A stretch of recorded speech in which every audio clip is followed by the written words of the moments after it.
The following is based on a true story that happened in Grande Prairie, Alberta, Canada, in 1918.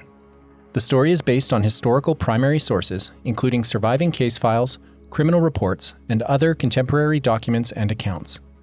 The first-person accounts spoken throughout this narrative are taken word for word from the surviving transcripts. We have engaged voice actors to read portions of these transcripts, and while these quotes have been at times abridged or slightly rearranged for clarity, every word is based on the historical record. Some of the scenes described include details of violent acts. Listener and parental discretion is advised.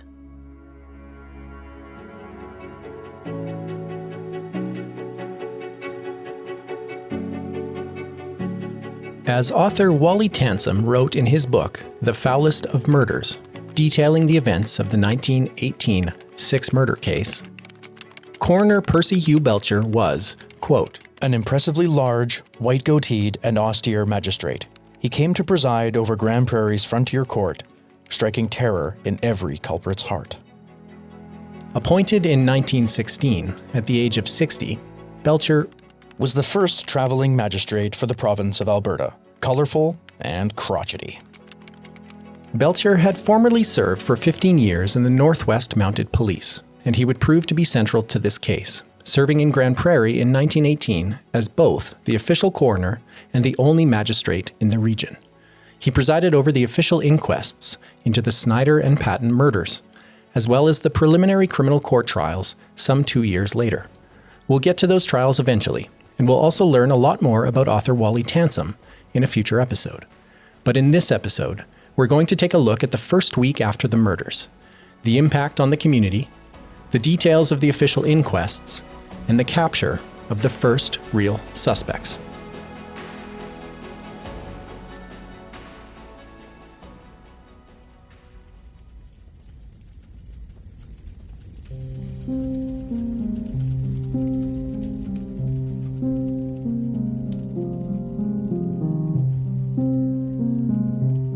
On the morning of June 20th, 1918, Coroner Belcher arrived at the Snyder scene while the fire in Joseph Snyder's cabin was still too hot to approach. With only one body discovered at the north end of the building, Belcher returned to town to write up an affidavit of coroner. This document formed his official opinion that the body found did not come to his death from natural causes or from mere accident or mischance, but that he came to his death from violence or unfair means, under circumstances requiring investigation by coroner's inquest. So help me God. P.H. Belcher, a coroner for the province of Alberta. Later that day, Belcher signed a second document, a warrant to summon jury. This document officially commanded Corporal Allen of the Alberta Provincial Police to summon 6 good and lawful men to attend the crime scene as jurors. He commanded that this jury and Allen return to the Snyder scene at noon to begin the official inquiry.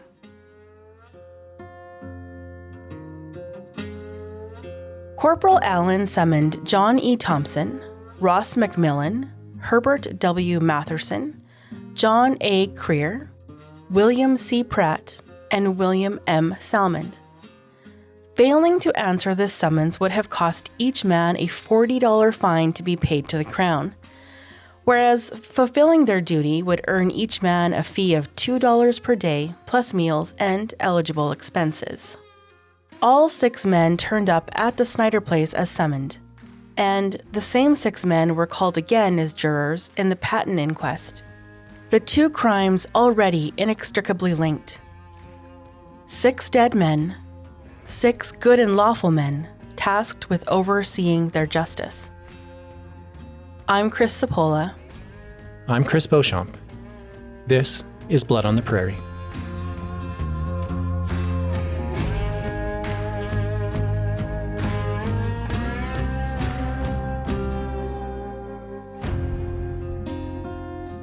With a population of about 500 people in 1918, the remote village of Grande Prairie lacked a permanent courtroom. The Snyder Inquest took place on June 26th at the Grande Prairie Club. By this time, both murder scenes had been discovered. Witnesses gave their testimony to the assembled jurors under the watchful gaze of Percy Belcher and the curious townfolk who packed the small community hall rented for the occasion. The patent inquest was called in the same place, 2 days later on June 28th. The Attorney General's Department of the Government of Alberta paid $10 per day for the hall rental, one of the numerous expenses incurred as part of the investigation. It's worth noting that everyone involved in the inquest proceedings was paid for their time. From the driver, A.V. Thompson, for his car service, or Doctors Conroy and McDonald, who were paid $10 for each of the 6 post-mortem examinations, to fees for witnesses, jurists, investigators, and our favorite, the stenographers, Marie A. Shank and Marjorie Clark. In a case where almost every voice documented in the historical record is that of a man, it is thanks to the work of these 2 women, and others like them, that we know this story at all. They faithfully transcribed hours of testimony in real time, and then spent considerable additional time typing up copies and organizing the material. Marie A. Shank earned $11.30 for her work on the Snyder Inquest files. These women were truly the first to process and understand the case documents, and we owe them a debt of gratitude over 100 years later. In the archival material we have from these inquests, there are almost as many pages of accounting records as actual documents about the testimony and evidence. There are no photographs in these files, no maps or drawings of the crime scenes, no detailed lists of the physical evidence found. We don't have the initial investigative crime reports from Corporal Allen and Detective Sergeant Egan, nor do we have any documents prepared directly by Doctors Conroy and McDonald. All we really have is their spoken testimony as recorded in these inquest files, typed up a few days after the crimes. Everything else has been lost to time, if it ever existed at all. And yet, there's still a lot here. Almost all of the spoken testimony we've heard on the podcast to date has come from these 2 initial inquest files. And these documents are only a fraction of the material we have uncovered about the case. We've done our best to tell the story to this point based on what was known at the time. As more testimony and evidence emerged in the coming weeks, some of this information will get challenged and reconsidered. But for the purposes of the inquests, the primary goal was to record the immediate evidence and to refer the case for official investigation. As an aside, we've occasionally heard some of the questions posed at the inquests in our voice actor segments.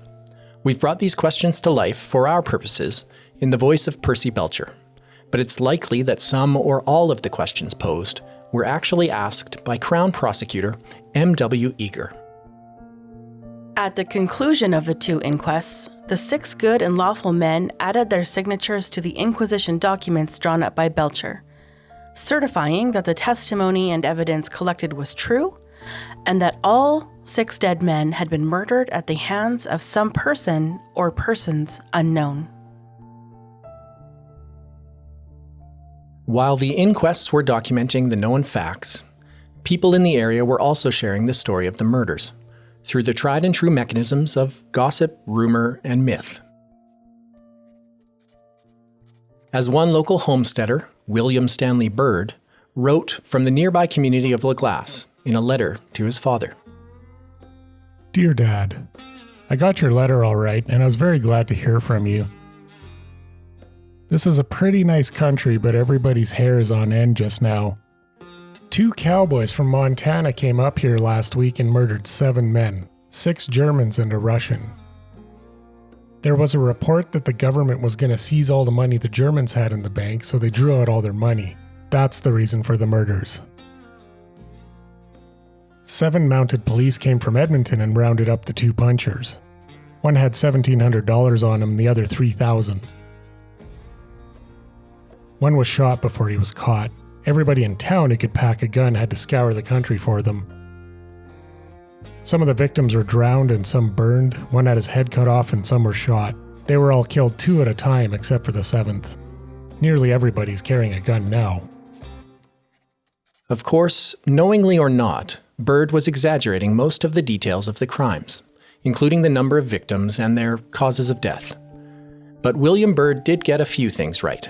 The local police had just captured 2 suspects south of the Wapiti River, Norman Shorty Keeler and Edwin Salisbury. We'll learn about them soon enough. Bird was also right in noting that the victims were all of Eastern European descent, a fact which was polarizing within the community. Settlers of predominantly British heritage were already talking about the immigrants, convinced that the crime was carried out by other Eastern Europeans, and that the victims were caught up in some sort of plot gone awry. According to local historian Alyssa Curry, former executive director of the South Peace Regional Archives, the dynamic between these competing ethnic groups was inflamed by the tensions of the First World War. These victims are from Eastern Europe, and particularly around the time of the First World War, there seems to be a little bit of, I don't want to say conflict, but a little bit of tension between those settlers and the predominantly British Western European settlers, particularly when many of these community members are seeing the British or Western European settlers step up and volunteer to serve in the war. They use the term often immigrants to refer to these Eastern European immigrants, in spite of the fact that they themselves are also immigrants, simply from a different place. On that same day that William Stanley Bird wrote that letter to his father, June 27, 1918, the Claremont Independent, a local newspaper, reported on the case under the headline, "Wholesale Murder on the Prairie. 4 more corpses to add to the 2 already found. 6 men were sent to their doom in one night, apparently, within 4 or 5 miles from Claremont and Grande Prairie. Such are the bare facts that confront us." Zimmer, Patton, Russian Jack, and Pulowski were found at Patton's farm in a badly decomposed state on Monday last by Sandy Peebles, who went to see why Patton's horses were running wild in his wheat fields. Robbery, it is presumed, was the motive, as both Zimmer and Patton were known to have money in large quantities. And while this report also got a few details wrong, including 2 of the 4 victims' names, it did accurately capture the mood of the community at the time, as the paper continued. That such a wholesale murder has taken place on the prairie is too appalling, as it is the worst crime that has ever been perpetuated in Western Canada, and perhaps all of Canada. No clues have so far been obtainable, and the murderer or murderers have a good start, as Joe Snyder and his nephew were sent to their death a week ago this morning. It is a most gruesome affair, and every effort will have to be made to apprehend the guilty party or parties, as people on lonely farms, and elsewhere for that matter, will not feel like staying around their places at night with such desperados at large. The article went on to briefly editorialize about the state of policing in the region. We have nothing to say against the provincial police insofar as what they do is concerned, but not only from here, but from all over Alberta, there is an insistent demand for the Royal Northwest Mounted Police back again.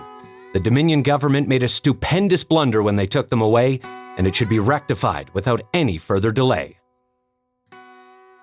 The recently formed Alberta Provincial Police had taken over policing in Alberta from the Royal Northwest Mounted Police a year earlier in May of 1917. And it's clear that the handful of police in the region were a bit underprepared for a case like this. To be blunt, they were in over their heads, more accustomed to chasing down bootleggers than uncovering mass murderers. What most people want to talk about, what most people have recorded or comment on, often in relation to what they feel is the police's incompetence, is related to bootlegging. And there seems to be a lot of investment on the part of the government in persecuting bootleggers. But when things like a murder of 6 recent immigrants happens, things seem to kind of fall apart. And what the citizens are seeing or feeling is that it's not getting the same degree of attention. The local police failed to secure the crime scenes, which allowed curious onlookers to poke around and almost certainly disturb valuable evidence. Over time, other criticisms emerged about the Alberta Provincial Police's handling of the case, and we'll explore some of those policing issues in future episodes. In addition to the bare facts of the crime scenes, the inquest testimony also provided some human insights into the relationships between witnesses and victims. As we've made clear by now, the crimes at the two properties were almost certainly related. The murders occurred on 2 consecutive nights, a mere 3 to 4 miles apart. Let's review the direct physical evidence linking the crime scenes, which included Patton's missing .38 caliber revolver, a similar gun found on Snyders' sod roof, the 5 spent shells, and Patton's key ring found at Joseph Snyders' farm. But there were also a number of personal connections discovered in the inquest testimony linking the men we've met to date. Even a cursory review of some of these connections raises interesting questions. Patton's partner, Charles Zimner, found murdered in the wagon at the Patton farm, had actually sold his farm to Daniel Lough a mere month before for the sum of $2,000. It would emerge later that Joseph Snyder had been in talks with Zimner about buying the same property, but Daniel Lough beat him to it. Ignace Patton had allegedly sold his crops to Daniel Lough as well, as part of his effort to clear up his business in Grande Prairie before heading north. It appears that Lough had not yet settled that account at the time of the murders. Joseph Snyder had actually visited Ignace Patton's place the Sunday before they were both killed. According to Sandy Peebles, Snyder would visit Patton occasionally to procure fish from the Bear Creek. He would always stop in for a visit at Peebles' place on the way. On this Sunday, the Patton crew didn't have any fish but insisted Joseph wait while they put a net in the creek so they could send him home with some. And of course, Daniel Lough had visited the Snyder house earlier on the night of their murders, a few short hours before someone killed Joseph Snyder and his nephew Stanley. The night of the 19th, I was over to Snyders about 1 hour. I did not look at the watch, but I think it was about 8, and I stayed about 1 hour. We were in the barn putting a pair of boots on a colt, putting leggings on, as the colt had weak legs. I had been there other times. During questioning, Lough was prompted to describe an unusual event that occurred on that visit. Something or someone had spooked Joseph Snyder's horses, and some of the animals ended up down in the slough. I noticed horses come out of the slough at one time, I think just before we left. I think we had one of the leggings on the colt, probably about 20 minutes after 9, I would judge, if I were guessing. Snyder's nephew ran down to the slough by the well. He was the first one to run down, and Snyder, who was up in the barn, where he and I was putting the boot on the colt, jumped up and he said, "What the world is the matter? Something is scaring the horses," or something. Well, the horses had got out of the slough when we got there and were all in the yard. It's not made clear in the inquest documents whether investigators thought this incident was related to the crime, but it was apparently odd for the horses to behave like that. Investigators later speculated that someone may have been hiding near the slough, biding their time until dark. Or perhaps the incident meant nothing. Daniel Lough went home around 9:30 p.m. and went to bed within an hour or so. He woke up only a few hours later at 2:30 a.m. when he heard the cries for help and the gruff man's voice.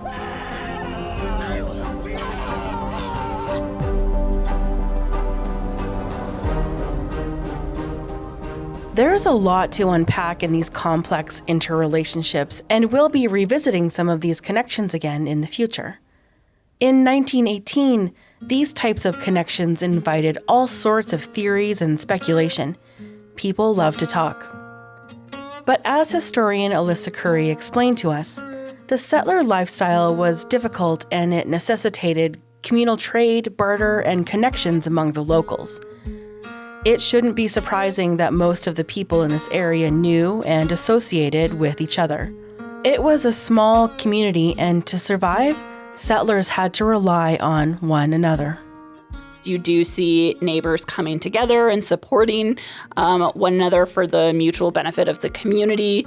You know, if you don't get the potatoes in the ground, or if you don't get your kitchen garden going, you're going to have real problems. And not, I might go hungry for a few days, but I might have to pack up and leave because I don't have enough food to feed me or my family.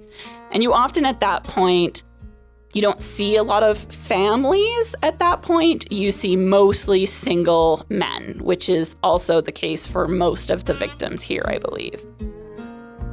When dealing with so many names and facts in the archival material, it's easy to get a bit lost. It's also easy to forget that these crimes carried a very real human cost.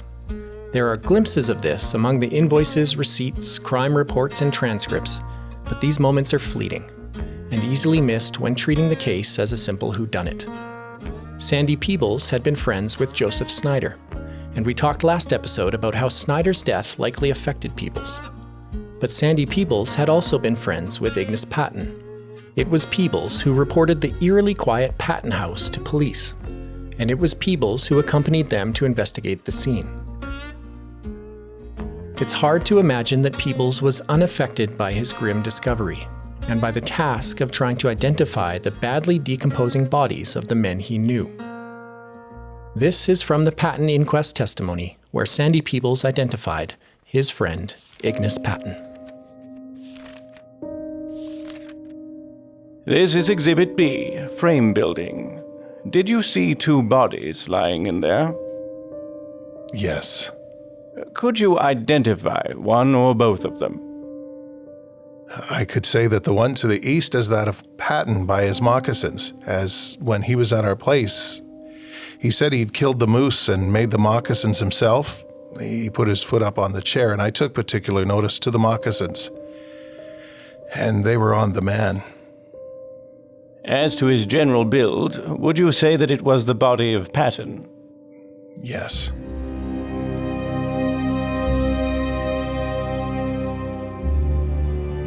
The Patton victims were buried in the Roman Catholic Church cemetery, although according to Wally Tansom, their bodies were later moved when the church burned down. They now lie in the Grande Prairie Cemetery, the same resting place as Joseph and Stanley Snyder. With the formal inquests wrapping up, the community was eager to bring the person or persons unknown to justice. As author Wally Tansom wrote in The Foulest of Murders, fear permeated the small community following the finding of the 6 murdered men. Doors were kept locked. Loaded guns were kept under settlers' pillows or near at hand during the day.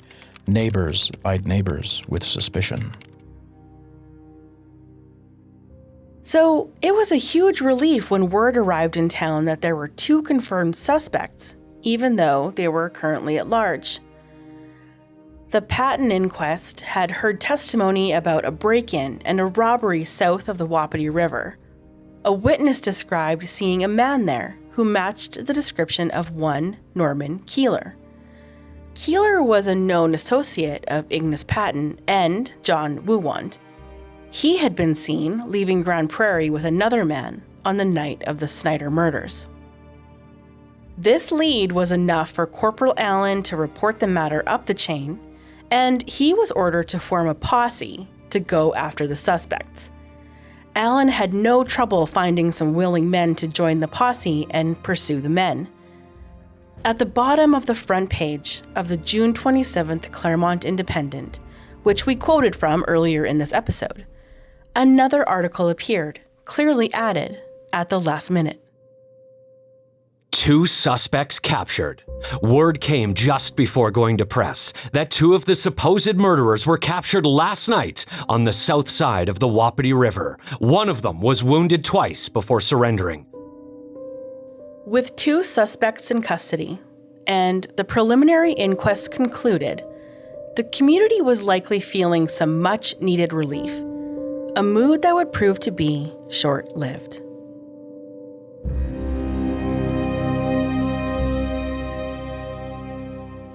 In the next episode of Blood on the Prairie, we'll follow the posse in pursuit of Norman Keeler and his partner, Edwin Salisbury. We'll meet investigator J.D. Bulldog Nicholson, appointed by the Attorney General's office to take over the case from the local police. Nicholson's arrival would open a new chapter in the investigation, and his suspicions would soon land on some familiar names.